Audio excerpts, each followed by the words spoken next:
Hello friends, automobile engines. Our new topic is valve operation, valve mechanism.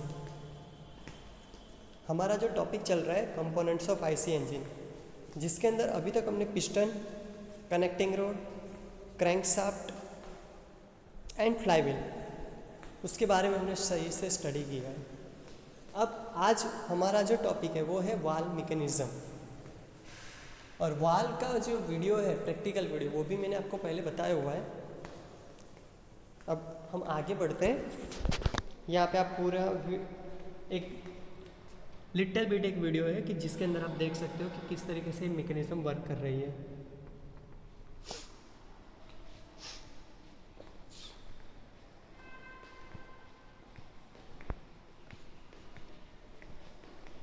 ये एक video है जिसके अंदर आप देख सकते हो कि किस तरीके से वाल्व मैकेनिज्म वर्क कर रही है। यहाँ पे नीचे की तरफ क्रैंकशाफ्ट है। ये जो क्रैंकशाफ्ट है उसके साथ आप फ्रंट साइड लेफ्ट में देखोगे तो एक पुली लगाई हुई है, यानी कि बेल्ट ड्राइव के ज़रिए ऊपर दो गियर्स को ड्राइव मिल रही है। यानी कि ऊपर कितने कैमशाफ्ट होगी? दो कैमशाफ्ट होगी, ठीक है। एक कैमशाफ्ट जो होगी वो इनटेक के लिए होगी और दूसरी कैमशाफ्ट जो होगी वो एग्जॉस्ट के लिए होगी। तो जो कैमशाफ्ट ऊपर की तरफ हो, यहाँ पे कैमशाफ्ट ऊपर की तरफ है, यानी कि यहाँ पे पुश रोड की कोई ज़रूरत है नहीं। यानी कि कैमशाफ्ट जो होगी वो सीधी की सीधी किसके साथ कनेक्टेड होगी? तो के वाल्व्स के साथ। यानी कि यहाँ ना तो रोकर आर्म की ज़रूरत है, यानी कि रोकर शाफ्ट की कोई ज़रूरत नहीं है, और यहाँ पे पुश रोड की भी कोई ज़रूरत नहीं है। तो ऐसी कैमशाफ्ट, ऐसी वाल्व मैकेनिज्म कि जिसके अंदर कैमशाफ्ट ऊपर की तरफ लगाई हुई हो, जिसको हम ओवरहेड कैमशाफ्ट कहते हैं। कि वाल्व का जो, यानी कि इंजन का जो हेड है उसके ऊपर अगर कैमशाफ्ट लगाई हो तो उसको हम ओवरहेड कैमशाफ्ट बोलते हैं। अगर एक ही कैमशाफ्ट अगर एग्जॉस्ट वाल्व और इनटेक वाल्व दोनों को ऑपरेट करता हो तो उसको हम SOHC यानी सिंगल ओवरहेड कैमशाफ्ट कहते हैं। और अगर इंजन हेड के ऊपर दो अलग अलग कैमशाफ्ट हो तो जिसको हम DOHC डबल ओवरहेड कैमशाफ्ट कहते हैं। यानी कि यहाँ तक आपको समझ में आ गया होगा कि यहाँ जो आपको कैमशाफ्ट दिखाई हुई है, जो वाल्व मैकेनिज्म दिखाई हुई है, वो है DOHC यानी डबल ओवरहेड कैमशाफ्ट। क्योंकि यहाँ पे दो कैमशाफ्ट है। एक कैमशाफ्ट जो रियर साइड है, यानी वो आपको दिख नहीं रही है, ठीक है। और यहाँ पे 4 सिलेंडर इंजन, पिस्टन आप देख सकते हो, कनेक्टिंग रोड, क्रैंकशाफ्ट किस तरीके से घूम रही है।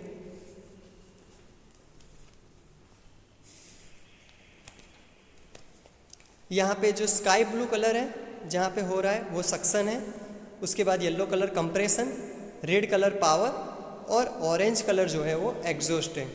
यानी आप कोई एक पर्टिकुलर सिलेंडर, जैसे पहला सिलेंडर, उसके ऊपर हम फोकस करें तो कैसे? तो सक्शन, कंप्रेशन, पावर, एग्जॉस्ट।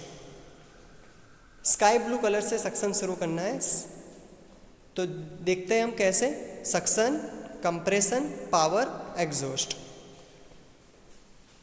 ठीक है। तो यहाँ तक आपको वाल्व मैकेनिज्म और यहाँ पे वीडियो में आपको समझ में भी आ गया होगा कि किस तरीके से इंजन के अंदर स्ट्रोक्स ऑपरेट होते हैं। क्योंकि अभी तक हमने सिर्फ एक थियोरेटिकल देखा था और प्रैक्टिकल जो भी देखे उसके अंदर हमको स्ट्रोक्स कैसे चल रहे हैं, कंबस्टन कैसे हो रहा है, वो हमको पता नहीं था। तो यहाँ पे आप वीडियो में देख सकते हो कि किस तरीके से हो रहा है यहाँ पे। यानी कि पर्टिकुलर आप यहाँ पे देख सकते हो कि स्काई ब्लू कलर को आप फोकस करोगे तो आपको पता चलेगा कि यहाँ पे फायरिंग ऑर्डर भी पता चल जाएगा आपको कि आप लेफ्ट साइड, यानी हम अपनी साइड जो भी पहला सिलेंडर है उसको फर्स्ट, उसके बाद सेकंड, उसके बाद थर्ड, और उसके बाद अगर हम फोर्थ को काउंट करें तो सबसे पहला जो सिलेंडर है उसके हम स्काई ब्लू जैसे आए तो हम देखना चाहेंगे कि अब स्काई ब्लू कलर को फोकस करेंगे कि वो जो सक्शन स्ट्रोक है तो पहले कौन से सिलेंडर में होता है, फिर कौन से सिलेंडर में, तो वो उसका रहेगा फायरिंग ऑर्डर। तो अब हम स्काई ब्लू को फोकस करेंगे तो पहले में 1, फिर 3 में, फिर 4 में और 2 में। यानी कि यहाँ पे स्काई ब्लू कलर पहले 1 में हुआ, फिर 3 में हुआ, फिर 4 में हुआ और फिर 2 में हुआ। यानी कि ये जो इंजन है उसका फायरिंग ऑर्डर क्या हुआ, 1 3 4 2, 1 3 4 2। अब यानी कि अब हम पावर स्ट्रोक की बात करें तो हम रेड कलर को फोकस करें तो यही फायरिंग ऑर्डर आएगा। वो सिर्फ देखने के लिए एक बार देख लेते हैं कि रेड कलर को फोकस करते हैं। अब तो रेड कलर के लिए 1 3 4 2। ओके, यानी अब आप समझ गए होंगे कि किस तरीके से इंजन के अंदर स्ट्रोक्स होते हैं और किस तरीके से कंबशन प्रोसेस होती है, और यहाँ पे अब वाल्व्स ऑपरेट किस तरीके से हो रहे हैं वो अब हम समझते हैं। तो यहाँ पे आप जैसे सक्शन स्ट्रोक चल रहा है उस दौरान आप देखो तो ऊपर की तरफ जो कैम है यानी कि कैमशाफ्ट है उसके ऊपर लोब दिए हुए हैं, जो मैंने आपको प्रैक्टिकल में भी दिखाया हुआ था कि लोब जैसे ही वो जो लोब होता है वो जैसे ही वाल के साथ कनेक्ट होता है कि वाल क्या ओपन हो जाता है। अगर लोब रोटेट होके वापस चला जाता है, लोब रोटेट होके वापस चला जाता है तो उस दौरान वाल जो है वो अपनी सीट पे बैठ जाता है, यानी वाल क्लोज हो जाता है। तो यहाँ पे हम देखेंगे जैसे ही स्काई ब्लू कलर होता है तो वाल ओपन होता है कि नहीं। पहले सिलेंडर पे फोकस करेंगे, ये सक्शन स्ट्रोक। तो आप देख सकते हो ऊपर की तरफ आप नज़र डालना कि कैम घूमते घूमते आई, अब नीचे जैसे हुए वैसे वाल ओपन हुआ। फिर से देखना क्या हो रहा है, तो क्या हो रहा है यहाँ पे आपको समझ में आ जाएगा। यानी कि अब यहाँ क्या है तो कि ये जो है आप देख सकते हो कि 4 सिलेंडर इंजन है, लेकिन अब यहाँ पे 2 कैमशाफ्ट है और पर्टिकुलर आप देखोगे तो 2 वाल एक साथ एक ही सिलेंडर में सक्शन स्ट्रोक के दौरान ओपन हो रहे हैं। यानी कि ये 16 वाल इंजन है, 4 वाल पर सिलेंडर। अभी के जितने भी मॉडर्न इंजन्स होते हैं, जैसे हमारी पहले भी बात हुई है कि ऐसा नहीं है कि 2 वाल ही होते हैं एक ही इंजन एक सिलेंडर में, कि एक सक्शन एक कंप्रेशन, लेकिन 4 वाल्व्स भी होते हैं। यहाँ पे 2 इनटेक है, 2 एग्जॉस्ट है।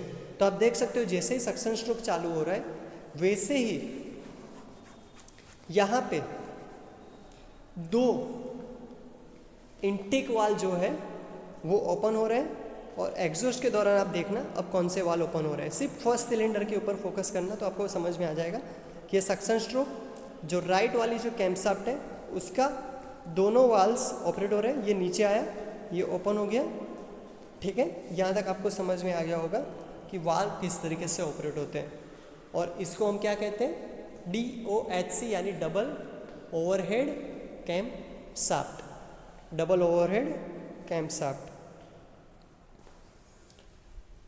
तो अब हम आगे की तरफ बढ़ते हैं थियोरेटिकल की तरफ कि अब आपको समझ में आ गया होगा। तो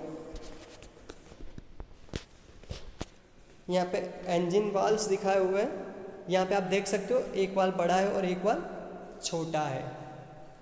यहाँ पे 2 अलग अलग सिलेंडर के यहाँ पे दिखाया हुआ है। यहाँ पे क्या है कि जो एक सिलेंडर है उसके अंदर कितने वाल्व्स है, सिर्फ 2 वाल्व्स हैं, जबकि हमने जो पहला जो वीडियो देखा उसके अंदर कितने थे, तो कि 4 थे वाल्व्स। तो 4 वाल्व से उसके अंदर क्या है, 2 इनलेट 2 एग्जॉस्ट। अगर एक सिलेंडर में 3 वाल्व है तो 2 इनलेट 1 एग्जॉस्ट। अब यहाँ पे हम देखें तो यहाँ पे एक वाल्व बड़ा है और एक वाल्व छोटा है एक सिलेंडर में। तो अब एक यहाँ पे क्वेश्चन है कि ऐसा क्यों कि एक वाल्व बड़ा है और एक वाल्व छोटा है। हम सोचने जाए तो कौन सा वाल्व बड़ा हो सकता है, यानी इनलेट बड़ा होगा या एग्जॉस्ट बड़ा होगा। तो इसका आंसर ये है कि ऑलवेज इनटेक वाल्व जो होता है वो बड़ा रहता है। इनटेक वाल्व इसलिए बड़ा होता है क्योंकि सिलेंडर के अंदर हमको सफिशिएंट एयर फ्यूल मिक्सचर चाहिए। सिलेंडर के अंदर हमको सफिशिएंट एयर फ्यूल मिक्सचर चाहिए कि जो आसानी से सिलेंडर में दाखिल हो जाए, एंटर हो जाए। इसलिए हम सिलेंडर के प्रत्येक सिलेंडर में इनलेट वाल्व बड़ा रखते हैं, जबकि एग्जॉस्ट वाल्व जैसे पानी की पिचकारी होती है तो पानी की पिचकारी में कैसा आगे का होल कितना छोटा होता है, लेकिन जैसे हम पुश करते हैं उसको तो पानी सब बाहर निकल जाता है प्रेशराइज। उसी तरीके से यहाँ पे एग्जॉस्ट वाल्व छोटा रखा है, लेकिन पिस्टन जैसे ही BDC से TDC की तरफ जाता है पिस्टन बीडीसी से टीडीसी की तरफ जाता है तो सभी एग्जॉस्ट गैसेस क्या हो जाते हैं, बाहर निकल जाते हैं। सभी एग्जॉस्ट गैसेस क्या होते हैं, बाहर निकल जाते हैं। यानी अब आपको समझ में आ गया होगा कि यहाँ पे क्या है, तो कि इनटेक वाल्व बड़े हैं, एग्जॉस्ट वाल्व छोटे हैं। यानी कि अब हम ये दोनों सिलेंडर को देखें तो हमको और एक चीज़ पता चलती है यहाँ कि हमको यहाँ पे दो एग्जॉस्ट वाल्व जो है हर एक सिलेंडर के, यानी कि लेफ्ट सिलेंडर जो है उसका एग्जॉस्ट वाल्व राइट साइड है, जबकि राइट वाला जो सिलेंडर है उसका एग्जॉस्ट वाल्व लेफ्ट साइड है। अब ऐसा क्यों रखा गया है, इसका आपको मुझे आंसर देना है कि इसका रीज़न क्या हो सकता है कि दोनों एग्जॉस्ट वाल्व नज़दीक नज़दीक क्यों है और इनटेक वाल्व जो है वो एक दूसरे से दूर क्यों है। और यहाँ पे आप देख सकते हो कि यहाँ जो वाल्व दूसरा दिखाया हुआ है दोनों साइड, तो आपको क्या लगता है कि वो दोनों उसके आसपास वाले जो सिलेंडर है उसमें कौन से वाल्व होंगे नज़दीक नज़दीक, इसका मुझे आंसर देना है। यानी कि आपके पास दो क्वेश्चन है। सबसे पहला, यहाँ पे फिगर में एग्जॉस्ट वाल्व दोनों नज़दीक क्यों है हर एक सिलेंडर के, और यहाँ पे आप देख सकते हो तो ये 4 सिलेंडर इंजन है, हम ऐसा समझे तो यहाँ पे दूसरा और तीसरा सिलेंडर दिखाया हुआ है। फिर आप लेफ्ट साइड देख सकते हो एक और सिलेंडर है और राइट साइड भी एक और सिलेंडर दिखाया हुआ है। तो हम ऐसा समझे तो क्या अब ये जो पहला सिलेंडर है उसमें कौन सा वाल्व सेकंड का इनटेक के साथ कनेक्टेड होगा और 4th सिलेंडर का कौन सा वाल्व थर्ड के इनटेक के साथ कनेक्टेड होगा, ये आपको आंसर में बताना है।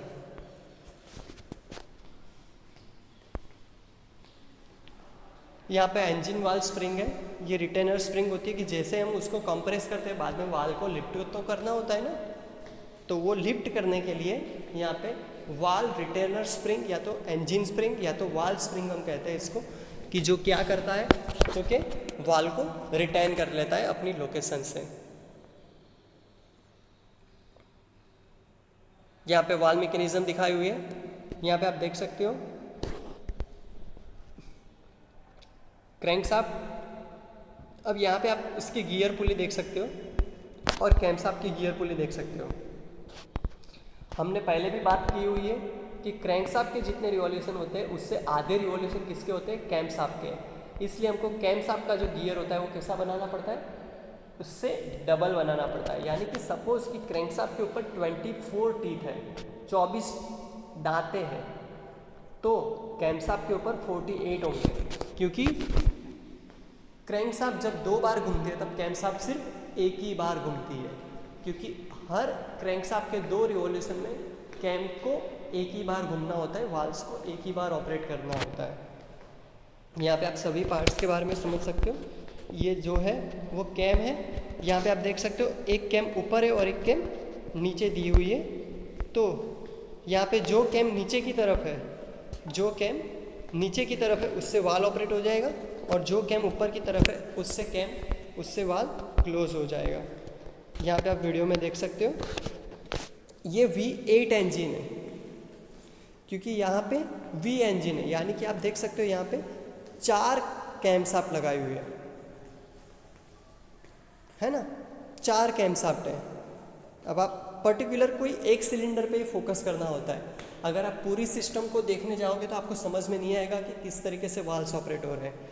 कोई एक पर्टिकुलर एक सिलेंडर को पकड़ते हैं और उसके ऊपर के वाल्व्स और उसकी कैमशाफ्ट को सिर्फ जस्टिफाई करते हैं और उसको नोटिस करते हैं कि क्या होता है। तो आप यहाँ पे कोई भी एक पर्टिकुलर सिलेंडर जो आपको अच्छे से दिख रहा है, तो वो लेफ्ट साइड वाला आपको अच्छे से दिख रहा होगा, तो वहाँ पे आप फोकस करके देख सकते हो।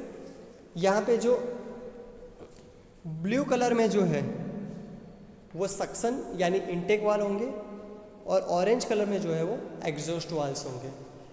ऐसा V इंजन बनाने का फ़ायदा ये है कि इसकी कैमशाफ्ट छोटी हो जाती है।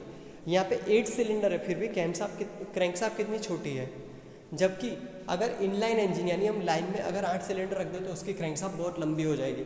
यहाँ पे एक ही क्रैंक पिन पे दो पिस्टन लगाए हुए होते हैं, एक ही क्रैंक पिन पे 2 कनेक्टिंग रोड और उससे पिस्टन कनेक्टेड होते हैं, जिसकी वजह से क्रैंकशाफ्ट की जो लेंथ है वो छोटी हो जाती है, यानी कि अप्रोक्सीमेट आधी हो जाती है। क्योंकि यहाँ पे क्या होता है, तो कि क्रैंकशाफ्ट जो होती है उस पर सिर्फ 4 ही क्रैंक पिन होती है, सिर्फ 4 क्रैंक पिन होती है। अब आपको यहाँ पे सब कुछ समझ में आ रहा होगा। अभी तक हमने जितने भी लेक्चर्स में देखा कि क्रैंकशाफ्ट कैसे घूम रही है, connecting road, piston, connecting road, piston reciprocate हो रहा है, कनेक्टिंग रोड जो है उसकी ऑसिलेट मोशन हो रही है, क्रैंकशाफ्ट घूम रही है, फ्लाईव्हील भी घूम रहा है। यहाँ पे कैम किस तरीके से ऑपरेट हो रहा है, आप ध्यान से देखना कोई भी एक को, तो आपको समझ में आ जाएगा कि किस तरीके से ये चीज़ हो रही है। इसको हम जूम करके देखें तो आपको समझ में आएगा। ध्यान से यहाँ की तरफ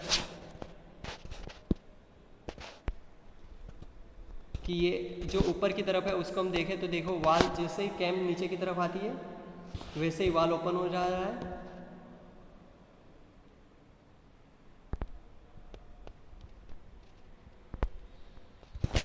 तो यहाँ तक समझ में आ गया होगा आपको कि किस तरीके से ये सिस्टम ऑपरेट हो रही है। यही चीज़ जो हमारी पहले वाली स्लाइड थी उसमें हम समझते हैं। तो यहाँ पे आप देख सकते हो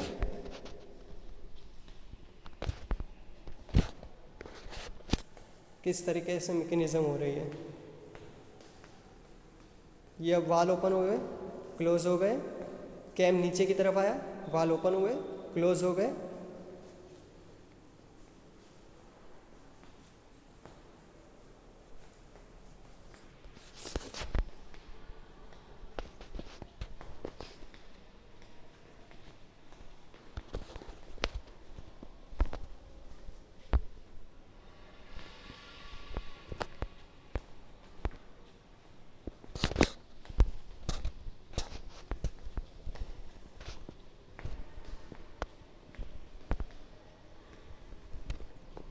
आप समझ गए होंगे आप किस तरीके से सिस्टम वर्क कर रही है। ये जो है यहाँ पे ये ओवरहेड कैमशाफ्ट नहीं है, यहाँ पे कैमशाफ्ट नीचे की तरफ है और पुश रोड लगाया हुआ है। यहाँ पे क्या पुश रोड जो ट्रक्स हैवी ड्यूटी व्हीकल्स जितने भी होते हैं उसमें इस तरीके से होता है। इसमें SOHC और DOHC नहीं होता। इसमें क्या होता है तो कि कैमशाफ्ट नीचे की तरफ होती है साइड में, और यहाँ पे सीधी कैमशाफ्ट जो होती है वो क्रैंकशाफ्ट के साथ गियर ड्राइव यानी दोनों एक दूसरे के गियर क्लैशिंग में ही वर्क करती है। अभी जो हमने देखा था पहले उसमें क्या था तो कि जैसे ही हम देखें तो यहाँ पे क्या है तो कि बेल्ट ड्राइव से ड्राइव मिल रही है, लेकिन यहाँ पे क्या होता है तो कि ये जो क्रैंकशाफ्ट है वो कैमशाफ्ट यानी यहाँ जो कैमशाफ्ट दिखाए हुए हैं वो क्रैंकशाफ्ट के साथ डायरेक्टली गियर से मैश होती है। और जैसे ही ये कैम ऊपर की तरफ जाती है तो ये जो पुश रोड है, यहाँ पे ये पुश रोड है, ये पुश रोड ऊपर की तरफ जाएगा तो ये रोकर आर्म ऊपर जाएगा, तो यहाँ से ये नीचे की तरफ आएगा रोकर आर्म का ये सेंटर पॉइंट है। सेंटर पॉइंट से यहाँ से अगर ये ऊपर की तरफ जाता है तो ये कहाँ की तरफ आएगा, नीचे की तरफ, और उसकी वजह से ये वाल क्या हो जाएंगे, ओपन हो जाएगा। यहाँ पे ये आप देख सकते हो कि ये जो है वो वाल सीट है, यानी कि यहाँ पे ये वाल सीट है और ये वाल गाइड है। वाल गाइड इंजन हेड में होता है, सिलेंडर हेड जिसको हम कहते हैं, वाल गाइड के जिसके अंदर वाल आसानी से रेसिप्रोकेट हो सके। तो इसको हम आगे समझते हैं कि किस तरीके से। तो यहाँ पे आपको सब कुछ मैंने जो प्रैक्टिकल में बताया था उस तरीके से। यहाँ पे वाल टीप है ऊपर का पोर्शन, बाद में कीपर ग्रू कि वो कीप करे रखते हैं, पकड़े रखता है। बाद में जो लंबा पोर्शन जो होता है उसको हम स्टेम कहते हैं। बाद में नेक जैसा पोर्शन होता है उसको हम वाल नेक या तो वाल फिलेट कहते हैं। उसके बाद एक पर्टिकुलर 60 डिग्री या तो 45 डिग्री उस पर जो होता है उसको हम सीट फेस कहते हैं। उसके बाद थोड़ी सी थिकनेस वाला जो पोर्शन होता है उसको हम मार्जिन कहते हैं। और बाद में जो जहाँ पे कंबस्शन हो रहा है उसको हम कंबस्शन फेस कहते हैं। यहाँ पे आप एंगल देख सकते हो कि किस तरीके से इसका एंगल जस्टिफाई किया जाता है। और ये वाल गाइड है, यानी वाल गाइड के अंदर वाल रेसिप्रोकेट हो रहा है। और यहाँ पे वाल सीट होती है जहाँ पे वाल आसानी से बैठ जाता है। ये वाल सीट आप देख सकते हो। अगर वाल सीट के अंदर सही से वाल नहीं बैठता तो वहाँ से कंबस्शन लीक होने की संभावना रहती है।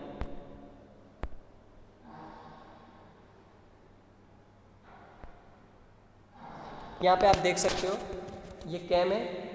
अभी कैम जो है उसका जो लोब है, यहाँ का जो पोर्शन है, जो लंबा पोर्शन है उसको हम लोब कहते हैं, वो अभी ऊपर की तरफ नहीं है। यानी ये पुश रोड है, ऊपर रोकर है रेड कलर का, और यहाँ पे वाल है। यानी आप देख सकते हो अभी कैम जो है वो नीचे की तरफ है, जिसकी वजह से यहाँ पे वाल पे कोई इफेक्ट देखने को नहीं मिल रही है।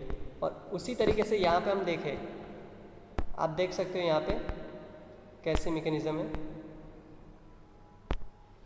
कि यहाँ पे कैम ऊपर की तरफ आ गया तो पुश रोड ऊपर गया, रोकर आर्म की वजह से ये रोकर आर्म का लेफ्ट हैंड ऊपर गया तो रोकर आर्म का राइट हैंड नीचे आया और वाल यहाँ पे ओपन हो गया है। आप देख सकते हो किस तरीके से ये हो रहा है।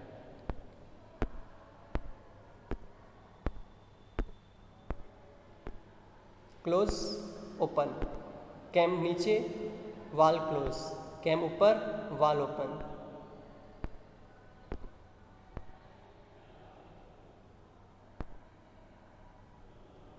यहाँ पे ये दोबारा वीडियो है आपको समझने के लिए कि आप आसानी से समझ सको इसको।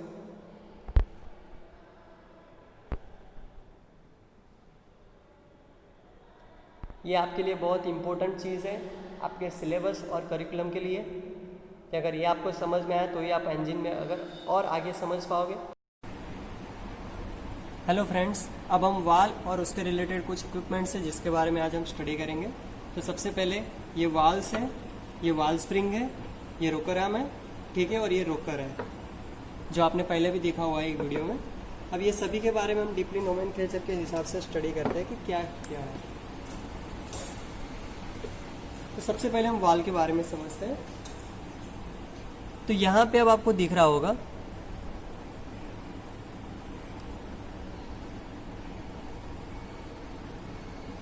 कि ये जो वाल है जिसके अंदर यहाँ पे आपको ग्रूव दिख रहा होगा, एक स्लॉट दिख रहा होगा। आप ध्यान से देखोगे तो आपको दिखेगा ये स्लॉट, ठीक है। तो ऊपर का जो पोर्शन है वो स्लॉट से ऊपर का, जिसको हम वाल टिप कहते हैं। वाल टिप यानी कि यहाँ पे ये जो रॉकर है उसका ये जो एंड है वो यहाँ से ऑपरेट होता है, ठीक है। और यहाँ पे वाल क्लियरेंस सेट किया जाता है। जो भी वाल क्लियरेंस सेट करने का होता है, जैसे ये रॉकर जो है वो पुश रोड से यानी कि ऑपरेट होते हैं कैम शाफ्ट से, पुश रोड ऑपरेट होता है और पुश रोड से ये रोकर आर्म। तो रोकर आर्म से जैसे ये रोकर ऑपरेट होगा ये वाल कहाँ पे तरफ जाएगा, नीचे की तरफ। यानी कि रोकर जो है वो वाल के कौन से पोर्शन के ऊपर टच होता है, तो कि वाल टिप, वो वाल टिप के ऊपर टच होता है। अब इसके आगे समझते हैं हम। तो वाल टिप से नीचे एक स्लॉट दिया हुआ है जिसको वाल ग्रूव कहते हैं।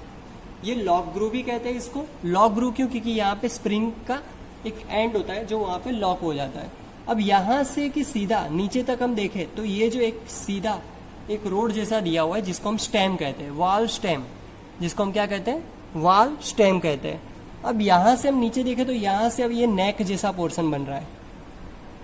तो ये जो नेक जैसा जो पोर्शन है जिसको हम क्या कहते हैं, तो उसके बारे में हम समझते हैं। तो वो जो पोर्शन है जिसको हम फिलेट कहते हैं, FILLET, फिलेट। फिलेट के बाद हम इसके आगे समझे तो आप ध्यान से देखोगे तो पता चलेगा कि यहाँ से एक थोड़ा सा स्लैंटेड पोर्शन बन रहा है। ये दूसरे वाल में भी आपको दिखेगा कि यहाँ पे एक थोड़ा सा स्लैंटेड, इसमें ये साइनिंग कर रहा है तो आपको पता चलेगा कि जो पोर्शन है फिलेट वो साइन कर रहा है, ठीक है।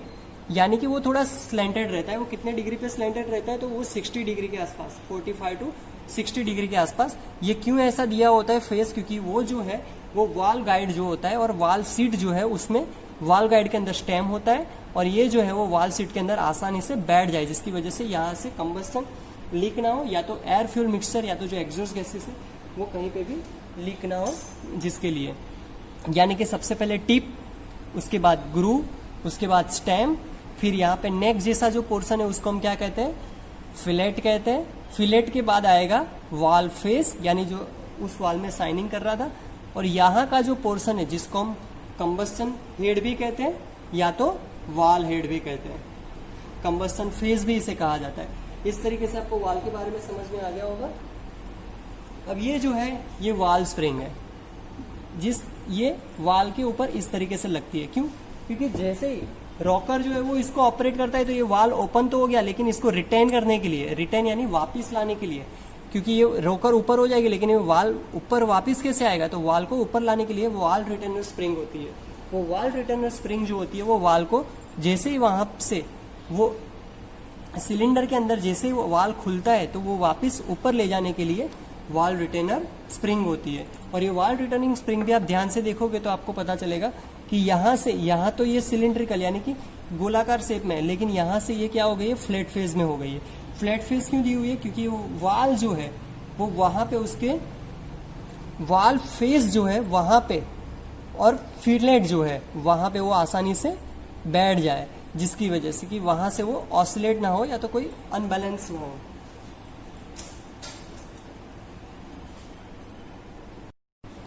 अब ये है हमारी रोकर शाफ्ट। रोकर शाफ्ट के ऊपर जिस तरीके से यहाँ पे आपको दिख रहा है कि यहाँ पे 2 रोकर लगाए हुए हैं, उस तरीके से यहाँ पे कितने रोकर होंगे, तो क्या 8 रोकर होंगे। क्यों, क्योंकि ये 4 सिलेंडर के, जो हमने पहले भी वीडियो में देखा हुआ है उस तरीके से। तो ये 2 रोकर है, उसमें एक इंटेक का होगा तो एक एग्जॉस्ट के लिए होगा। उस तरीके से आगे भी 2 होंगे और 2 और 2, उस तरीके से 8। दैट मीन्स यहाँ पे 2 रोकर है, दूसरे रोकर निकाल दिए गए हैं। तो वो रोकर कुछ इस तरीके के होते हैं। यहाँ पे up down formation couple force लगता है कि जिस तरीके से यहाँ से ये फोर्स अगर ऊपर की तरफ लग रहा है तो ये ऑटोमेटिकली कहाँ की तरफ जाएगा, डाउनवर्ड डायरेक्शन में जाएगा। दैट मीन्स यहाँ से जैसे ही कैम घूम रही है तो कैम्स की वजह से पुश रोड ऊपर आता है, तो वो पुश रोड जो है वो यहाँ से रोकर को ऊपर करता है, तो यहाँ से वाल्व जो है वो सिलेंडर में ओपन हो जाता है। और उसके बाद यहाँ पे वाल्व रिटर्नर स्प्रिंग है, वो वाल्व को कहाँ करती है, अपलिफ्ट करती है और वो रोकर वापस अपनी पोजिशन पे आ जाता है। Thank you.